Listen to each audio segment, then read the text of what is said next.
ನಮಸ್ಕಾರ ನಮಸ್ಕಾರ. ರಕ್ಷಣೆ ನೀಡ್ತಕ್ಕಂಥವರು ಯಾರಾದರೂ ಇದ್ರೆ ಅದು ಯೂನಿವರ್ಸಿಟಿಯಲ್ಲಿ ಇರ್ತಕ್ಕಂಥವರು ಅಂತ ಹೇಳ್ತಕ್ಕಂಥ ಮಾತನ್ನು ಹೇಳ್ತೇನೆ.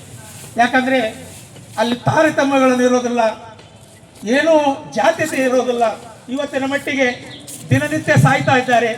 ಕೇಂದ್ರ ಸರ್ಕಾರ ಹೊಸದೆಲ್ಲಿ ನವದೆಹಲಿಯವರಿಗೆ ಮಾನ್ಯ ಜಿಲ್ಲಾಧಿಕಾರಿಗಳು ವಿಜಯಪುರ ಇವರ ಮೂಲಕ ವಿಷಯ ವಿಶ್ವವಿದ್ಯಾಲಯ ಧನಸಹಾಯ ಆಯೋಗ UGC SC/ST ಮತ್ತು OBC ವಿದ್ಯಾರ್ಥಿಗಳಿಗೆ ಸಮಾನ ಪ್ರೋತ್ಸಾಹಿಸಲು ತಂದಿರುವ ನಿಯಮಾವಳಿಗಳನ್ನು ಕೂಡಲೇ ಜಾರಿಗೊಳಿಸಬೇಕೆಂದು ಒತ್ತಾಯಿಸಿ ಮನವಿ. ಸಂವಿಧಾನದ ಕಾರಣಕ್ಕಾಗಿ ಸಮಾಜಮುಖಿಯಾಗಿ ಬದುಕಲು ಅವಕಾಶ ಮತ್ತು ಮಾನವ ಹಕ್ಕುಗಳು ಬಹು ಸಮುದಾಯಗಳಿಗೆ ಲಭಿಸಿದೆ.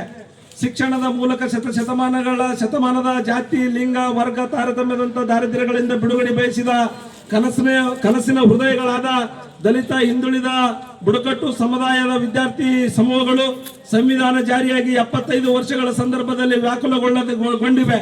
ವಿಶ್ವವಿದ್ಯಾಲಯಗಳಲ್ಲಿ ಜಾತಿ ತಾರತಮ್ಯದ ಕಾರಣಕ್ಕಾಗಿ ತಾರತಮ್ಯದ ಸುಳಿಗಾಳಿಗೆ ಸಿಕ್ಕು ಪ್ರತಿಕ್ಷಣವು ನರಳುತ್ತಿವೆ. ಕೋಮುವಾದಿ, ಜಾತಿವಾದಿ, RSS ಹಾಗೂ ABP ಸಂಘಟನೆಗಳು ವಿಶ್ವವಿದ್ಯಾಲಯದಲ್ಲಿ ನಡೆಸುತ್ತಿರುವ ಸಮಾಜ ದೇಶ ವಿರೋಧಿ ಚಟುವಟಿಕೆಗಳು ವಿಶ್ವವಿದ್ಯಾಲಯದ ಸದುದ್ದೇಶವನ್ನೇ ಮಣ್ಣುಪಾಲು ಮಾಡುತ್ತಿವೆ. ಕೆಲವು ಜಾತಿವಾದಿ, ಕೋಮುವಾದಿ, ಜಾತಿವಾದಿ ಹಿನ್ನೆಲೆಯ ಕುಲಪತಿಗಳು, ಕುಲಸಚಿವರು, ಪ್ರಾಧ್ಯಾಪಕರು ಶೋಷಿತ ಸಮುದಾಯಗಳ ವಿದ್ಯಾರ್ಥಿಗಳನ್ನು ಗುರಿಯಾಗಿಸಿಕೊಂಡು ಕಿರುಕುಳ ನೀಡಿ ಆತ್ಮಹತ್ಯೆಗೆ ಪ್ರೇರಣೆ ನೀಡುವುದರ ಮುಖೇನವಾಗಿ ಸಾಂಸ್ಥಿಕ ಹತ್ಯೆಯನ್ನು ಮಾಡುತ್ತಿರುವಂತದ್ದು.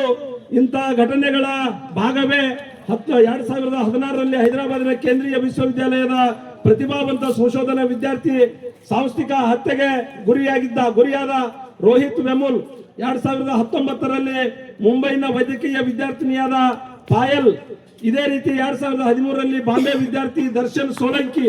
ಹೀಗೆ ಸಾಂಸ್ಥಿಕ ಹತ್ಯೆಗಳ ಪಟ್ಟಿ ಬೆಳೆಯುತ್ತಾ ಹೋಗುತ್ತದೆ.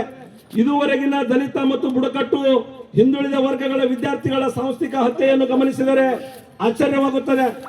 2007ರಿಂದ 2011 ಅಂದರೆ ಈ 4 ವರ್ಷಗಳಲ್ಲಿಯೇ 20 ದಲಿತ ವಿದ್ಯಾರ್ಥಿಗಳು ಜಾತಿ ದೌರ್ಜನ್ಯದ ಕಾರಣಕ್ಕಾಗಿ ಆತ್ಮಹತ್ಯೆ ಅಂದ್ರೆ ಸಾಂಸ್ಥಿಕ ಹತ್ಯೆ ಮಾಡಿಕೊಂಡಿದ್ದಾರೆ.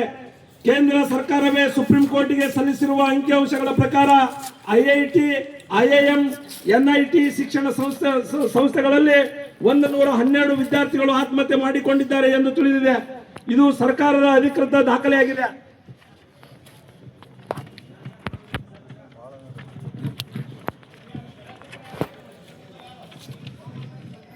ಸರ್ಕಾರದ ಅಧಿಕೃತ